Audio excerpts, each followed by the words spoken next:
The UFC is finally back, and this is one of the weirdest cards I've ever seen. Let's get into it.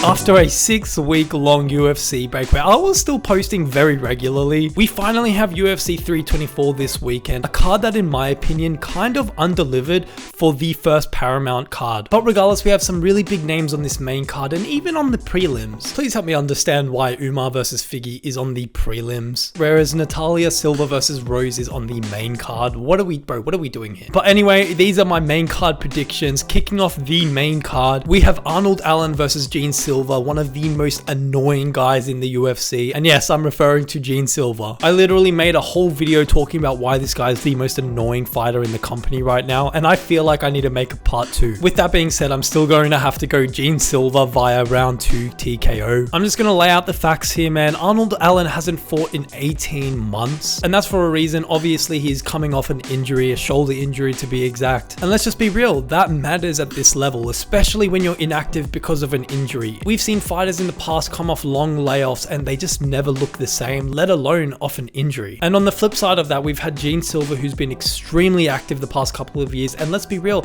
the momentum is massively in his favor, even coming off a loss. One thing I wanted to point out with this matchup is that physically, the mismatch in this fight isn't what people assume it to be. A lot of people, including myself, before I really looked into it, think that Arnold Allen is massively bigger than Gene Silva, but there's only a 1-inch reach advantage that Arnold has over Gene Silva. But then when you look at photos of these guys, you just imagine that Arnold Allen would be a lot bigger than him for some reason. But when you look at Gene Silva, he's the much more compact and just more explosive guy, and a lot of his fighting style relies on his power. 5 of his 6 UFC wins came by a finish, and when you rewatch some of this guy's fights, especially that Bryce Mitchell matchup, dude, it looked like every punch he was throwing was with the intention to unalive his opponent. That's why I think round 1 will be quite competitive on the feet. Towards the end of that first round, Gene Silva will clip Arnold Allen. I just believe that Arnold Allen will be quite hesitant in that first round because of the layoff. And like I said, Gene Silva's presence will be overwhelming for him and he'll get clipped, but then he'll make it into the round 2. But then that's where I think Gene Silva will really start to pour on the pressure once he sees that his opponent is hurt. And that's when we'll see the finish. I don't think that Gene Silva will KO Arnold Allen strictly because Allen is extremely durable. I would say it's just more of a pressure TKO. One underrated X factor that I don't feel like anyone is talking about or even mentioning is the fact that Arnold Allen last year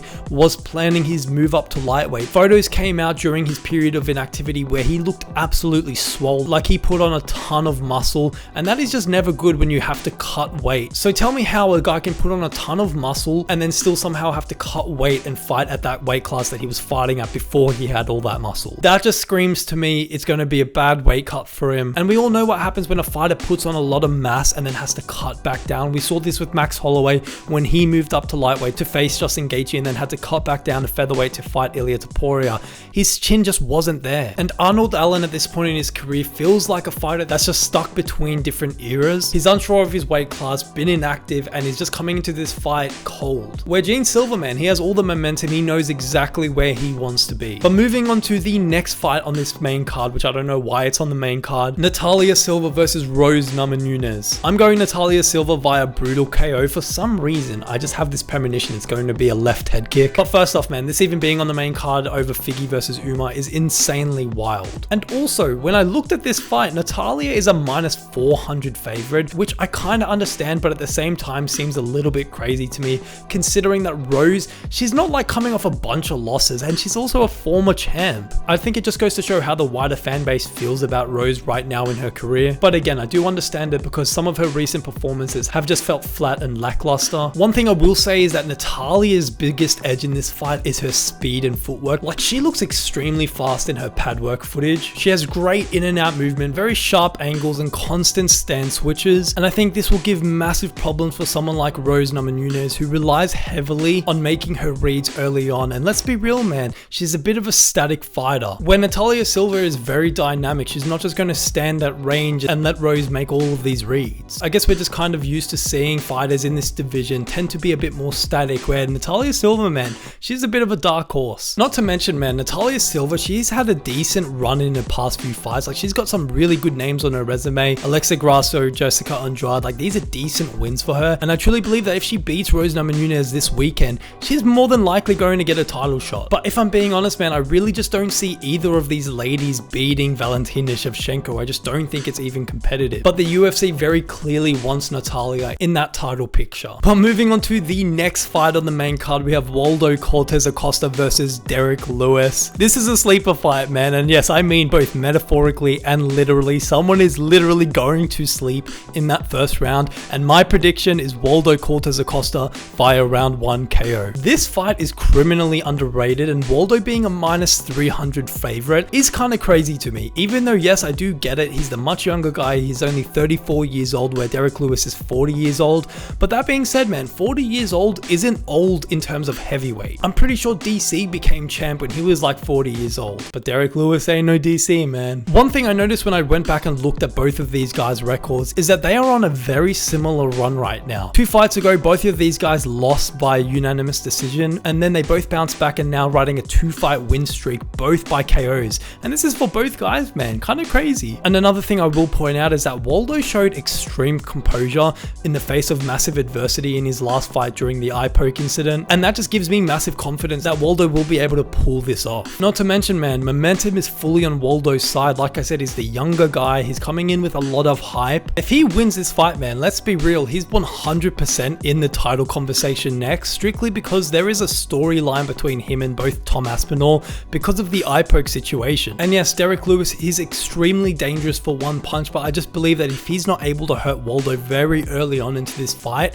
he's going to sleep in that first round, man. Moving on to the co-main event of this main card, Sean O'Malley versus Song Yadong. And I'm just gonna be real, man, I was looking forward to Amanda Nunes versus Kayla Harrison, but I guess we get Sean O'Malley on a co-main event. But I'm going Song Yadong via unanimous decision. I'm sorry, Sean O'Malley, my boy, I have to do you like this. One thing I will say about this matchup is I think this has potential to be fight of the night, where I think Waldo Cortez Acosta versus Derek Lewis will be performance of the night. This will be fight of the night, strictly because it's going to be a striking clinic. I do think Song Yadong will mix in a couple of takedowns here and there, but this will stay on the feet most of the fight. Sean O'Malley is coming off of 2 losses, both to Merab, who is Sean's stylistic nightmare, but we just haven't seen Sean O'Malley against a pure striker since that Cheeto Vera fight. And let's be real, man, Cheeto isn't as good as a lot of people make him out to be, and also he's just not really in his prime anymore. So it's been a decent couple of years since we've seen Sean O'Malley come up against a guy that is willing to stand and trade with him. So my issue with picking Sean O'Malley here is because we just don't know how good he still is. And I know that might sound crazy, but it's true, man. We haven't seen him against a striker that is going to be willing to stand and bang, and again,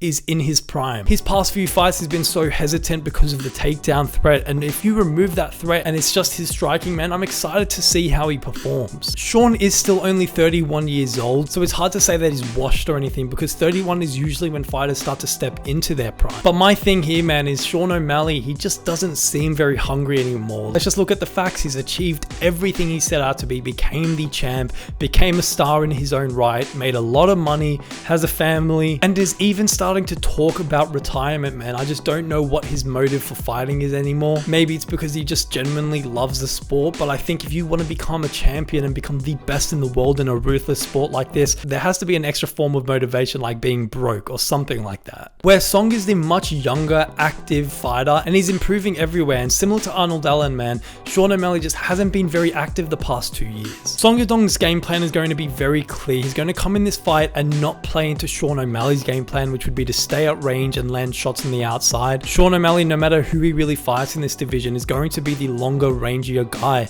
and I think Song Yadong, he has a speed advantage and also decent power, and I think he's going to really try to close that range and step into boxing range and put the pressure. And we've seen, man, that's an area that Sean really lacks, and that's where he really starts to crumble. We saw it against Merab. Once Merab closed that distance and got in Sean's face, it was obvious that O'Malley just got frustrated and didn't have an answer to that. That's always been Sean's weak point. We even saw it in that PD Yarn fight at times. And I just believe that Song Yadong has more ways to win this fight and a lot more urgency to try to prove himself. So yeah, man, that's why I'm going Song Yadong via unanimous decision, as much as I want to see Sean win. But moving on to the main event, we have Paddy Pimblett versus Justin Gaethje. I'm just going to say how it is, man. Neither of these guys should be fighting for an interim interim title. This should just be a #1 contender fight. I would have understood if they upgraded this to an interim title once Amanda Nunes versus Kayla Harrison got called off, but this was for an interim title from the get-go. And the fact that Arman Tsarukyan isn't involved in this equation still blows my mind and just kind of puts a stain on this lightweight division a little bit. It's genuinely almost like whoever wins this belt is not only a fake champ because of the undisputed champ still holding the real belt, but also because there is the actual #1 contender that didn't get to fight for this belt strictly because Dana White is being petty. This is such a 50-50 fight, man, and initially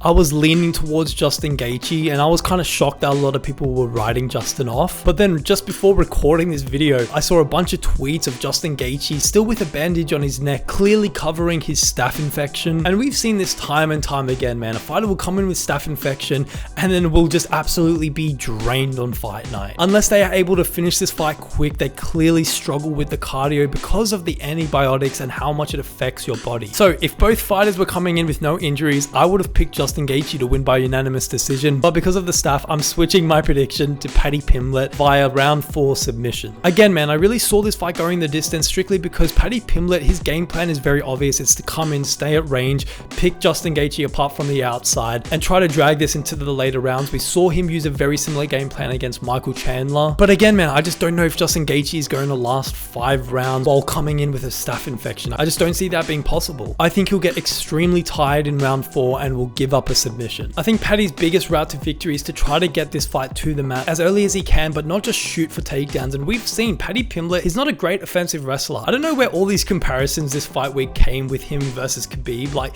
they are definitely nowhere near the same realm of wrestlers. Paddy Pimblett is, yes, a great grappler, but if you really go back and watch, a lot of the submissions that Paddy Pimblett has got throughout his UFC career have mostly all came by his opponent making a dumb mistake and shooting in for a takedown themselves. Take that Bobby Green fight, for example, or when his opponent gets hurt and Paddy Pimblett is able to capitalize on that. Paddy Pimblett has never been known for being an offensive wrestler and shooting in for double legs. Not to mention as well, man, Paddy Pimblett is a lot better off his back when it comes to submissions, where someone like Khabib, his style was to just get you down to the ground and hold you there and dominate from top position. One thing worth mentioning as well is I think Justin Gaethje will be quite hesitant to really engage during this fight, strictly because of the grappling threat. But again, man, Justin Gaethje, his key to victory here is to close that distance and really get into boxing range with Paddy Pimblett and try to pour that pressure on, similar to what Song Yadong has to do to Sean O'Malley, try to make him frustrated. One thing I will say, man, is the fact that a lot of people are writing Justin Gaethje off is insane to me. Like, just look at their 2 resumes compared to each other. Justin Gaethje clearly has the more experience. Yes, he's a little bit older, but also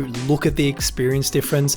Again, with Paddy, we don't actually know how good he is because of the quality of his past opponents. Not to mention, man, Paddy has also never been 5 rounds in his career, where Justin Gaethje, he has. But if this fight hits the mat, Paddy Pimblett will 100% show levels on the ground, and I think he can easily submit Justin Gaethje. But that being said, man, we've seen Justin Gaethje, he can scramble out of bad positions. He only really struggles when someone like Khabib with that top control is able to just really hold him down. But yeah, man, I'm going Paddy Pimblett via round 4 submission just because of the staph infection. But yeah, man, let me know what you guys think. Do you agree with my predictions? Make sure you guys do drop a like and make sure to subscribe as well, man. Thank you guys so much for watching, and I'll see you in the next one.